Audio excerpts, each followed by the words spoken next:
When you're camping, backpacking, or making an emergency kit, water treatment is one of your most important safety measures. Hi folks, it's Switchback. We're going to go over which method will be right for you. And if you stay to the end, I will show you how I refill my hydration reservoir inside my backpack without removing it. If this is your first time here, welcome. I'm Switchback. I've spent most of my life enjoying a variety of outdoor activities, and I love sharing ways to help get you outside safely and responsibly. I make videos with tips for hiking, backpacking, and other outdoor activities, along with sharing some of my own outdoor adventures and photography. Be sure to subscribe so that you don't miss anything. In the United States, we really don't generally have to worry about viruses in our water, but we do have to worry about things like chemicals and heavy metals, which are not removed by portable water treatment measures. And if you're out in the backcountry, choosing the right water source to avoid things like that is absolutely critical. I have a whole video about that right up here. Just be sure to come back. All of the methods I'll be discussing today, I will leave links for down in the description. You have chemical and physical options. Some of these can help improve the taste a bit. Most of them don't, or some of them even leave a taste, and some people are more sensitive to that than others. Thankfully, nowadays, we have a lot more options for flavoring your water. Back in the day, in high school, I can remember carrying around a pouch of Kool-Aid with the sugar already added in it and adding that to the water. Nowadays, we have things like Mio, we have Crystal Light, and we even have electrolytes, which are a good idea to have anyway. If you're adding any of these to your water, be sure to do that last, after you have treated it. First, let's talk about some of the chemical options. The most budget-friendly are going to be things like bleach and liquid iodine. There are also iodine tablets. Some of them come with a second tablet to help improve the flavor. And then there's something like Aquamira drops. The pros of these are that they are lightweight, budget-friendly, and easy to find. I don't know where you can't find bleach. It'll kill bacteria, viruses, and protozoa. The cons, you may need to have a container for that bleach or the iodine drops.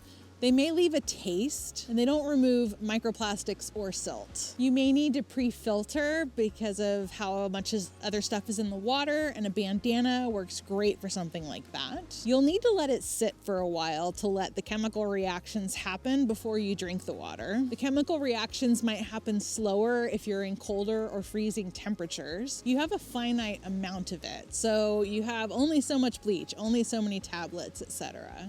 If you run out while you're out on the trail, that could be rough. So if you're going to use bleach or iodine, you're probably going to want to get a little dropper bottle so that you can count them properly. For liquid bleach, you're going to want to use 8 drops per gallon. So a Nalgene is a quart, so you'll use 2 drops in that. Shake it up and let it sit for 30 minutes. It should have a slight bleachy or chlorine-y smell to it at the end, and if it doesn't, then go ahead and repeat the treatment and let it sit for 15 more minutes. For 2% liquid iodine, you're going to use 5 drops per quart, so that's 20 per gallon. You're going to double that amount if the water is colored or cloudy.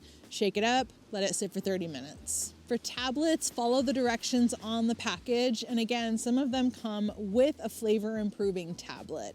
So give that a try. It just costs a little bit more. Then there's something like Aquamira drops, and this is 2 bottles. You mix the 2 together, follow the directions, of course. So you can see that right there. This is what I carry as a backup to my filter. You never want to only have one method when you're out on the trail. I find that this does have a little bit of a flavor, but honestly, it's not that bad. Next, let's talk about physical options. The first one is boiling your water. Pros, it will kill bacteria, viruses, and protozoa. The supplies that you need are probably already with you, and it's readily available if there is an emergency. The cons, if you're cold soaking, you're probably not choosing this method, but you would need to carry a pot and a stove or be prepared to build a fire everywhere. Otherwise, you're going through a ton of fuel, which is another one of the cons. Not so readily available in a fire ban. The water can taste pretty flat. You'll need to pre-filter just like you would with a chemical measure. You need to wait for that water to cool down for you to drink it or use it. And similar to chemical measures, it doesn't remove silt or microplastics. So boiling water works well if you're staying in one spot and you're having frequent campfires. You can also use this, and if you're going to rely on using adding snow for water. Just be sure to have a little bit of water in the pot before you start adding snow so that you don't scorch the snow. Yes, it's a thing. The water needs to get to a rolling boil for at least 1 minute. And if you're above 5,000 feet, then you need to have it at a rolling boil for at least 3 minutes. Your next physical option is UV treatment. The pros of this are that it's effective against viruses, bacteria, and protozoa. It's lightweight, it's fast, and it doesn't take a whole lot of work. You just have to slowly agitate the water as you go. The cons, it does not remove microplastics or silt, and you may need a pre-filter. It also requires electricity, so you need to have a way to keep it charged, like a power bank. There was one issue that I did hear about, and this is years ago, so it may have been corrected, but I heard about people not knowing that it wasn't working while out in the field. And so that has always been a concern for me with using this method. The Katadyn SteriPen is the only one I'm familiar with that's on the market, but they do have various models. I don't know what the differences are between the models, but they do have more than one. Next, let's talk about filters and purifiers. And they're going to be grouped together only because they work similarly, but the difference between them is how small the spaces are for the water to get through. So for a purifier, that's actually going to remove viruses, so it's got to be smaller.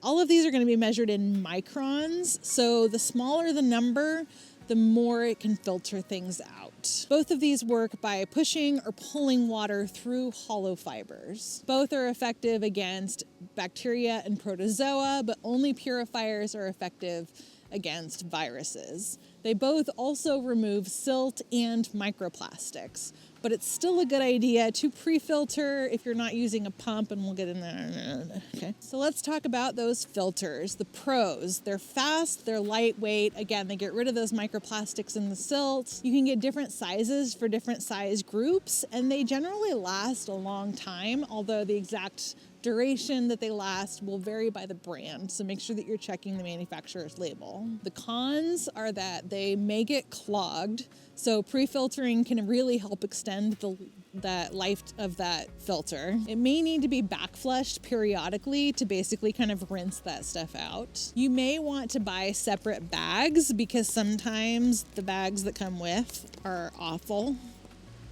Why Sawyer hasn't improved these in 10 years or more is beyond me. If you're using one that works like a straw, it can be challenging sometimes to suck it up.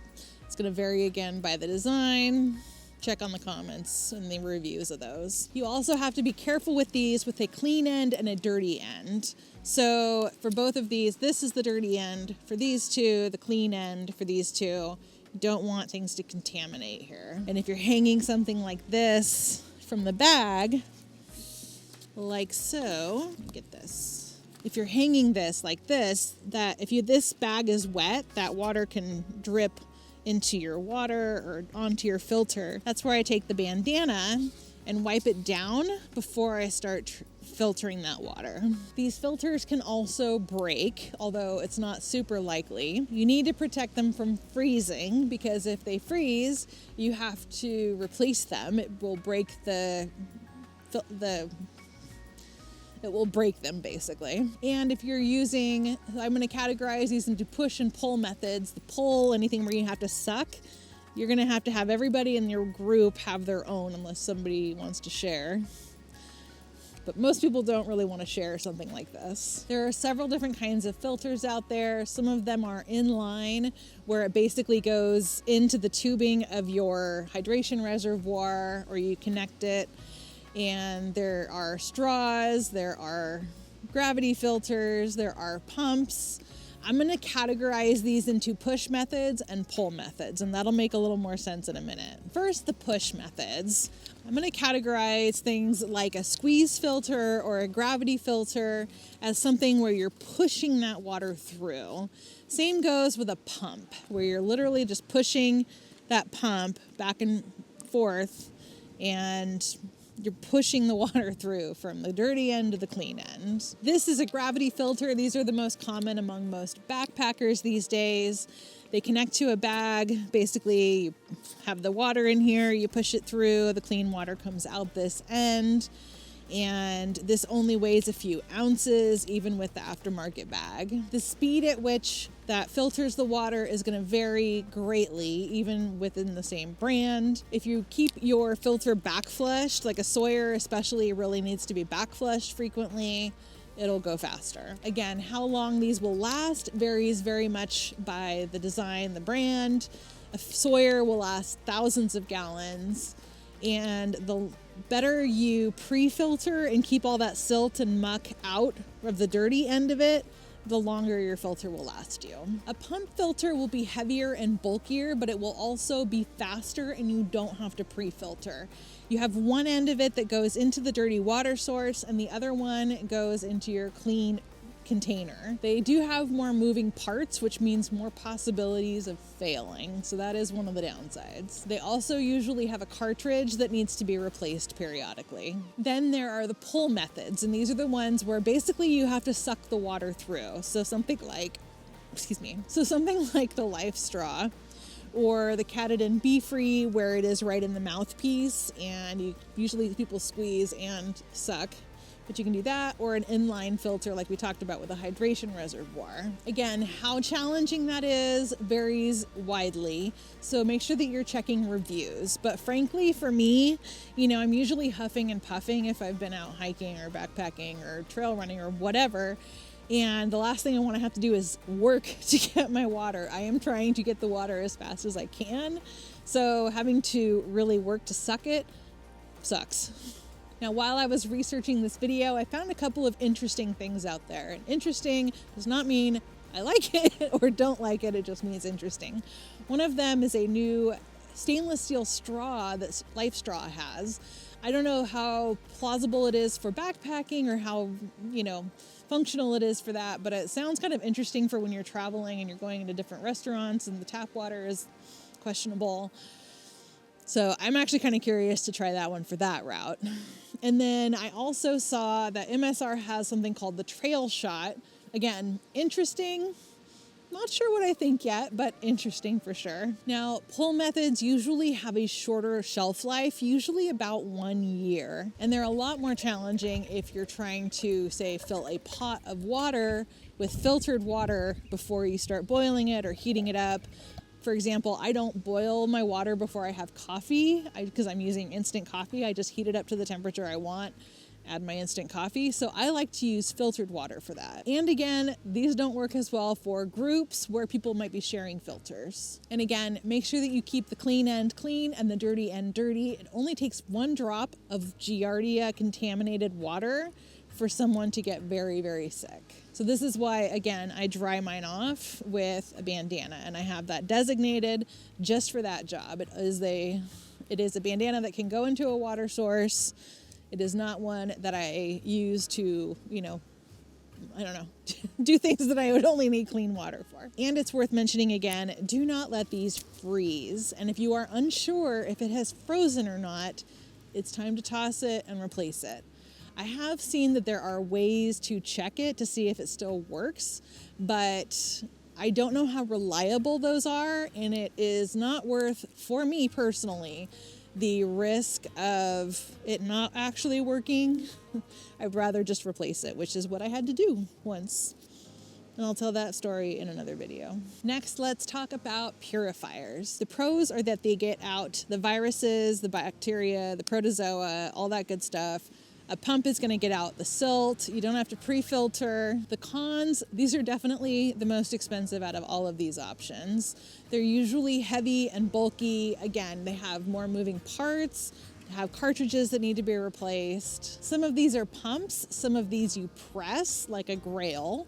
Some of them are gravity, and some of them go onto a container, which would not necessarily be the case for backpacking. But again, we're talking about this for emergency preparedness as well. Now, to use a Grail, which is the one that you press, you basically have 2 separate cups. You scoop the bigger one in your water source, and then the inner one is your actual filter in your purifier. So you have to muscle that down into that cup to filter the water inside of there. Now, people that I have seen online really like these, And I haven't tried that myself, but it looks like it does take a lot of muscle, so it's not for everyone. If you're going to mix methods, and some people prefer to do it that way, you'll want to do the filter method first and then any chemical or UV treatments. When you're choosing what's going to be right for you, you need to consider the actual risks where you're going to be, the size of your group, the cost, including maintenance, couplers, filters, cartridges, accessories, aftermarket bags, all of those kinds of things. The size, the weight, the bulk, the time or speed of filtering or chemical treatments, the ease of use, including mixing, backflushing, and other care, like replacing cartridges. And now for my bonus tip, just in time for the sunset here. It may not work with every filter, but it does work well with my Sawyer. So what I do is I take off the mouthpiece of my Osprey bladder. I connect this part right here, right inside of that hose, and then I can directly fill my bladder from there. Now, when it gets full, it does want to push back. So you'll need to, when you take this off, plug it with your thumb, plug it with your tongue, whatever works for you. Get that mouthpiece back in and you're ready to roll. So as I mentioned, my primary method is my Sawyer squeeze with a CNOC bag. And if you'd like to see how that works, then check out this video next. I hope you got some value, and if you did, be sure to like and subscribe, and I will look forward to seeing you next time. Thank you so much for watching. Bye.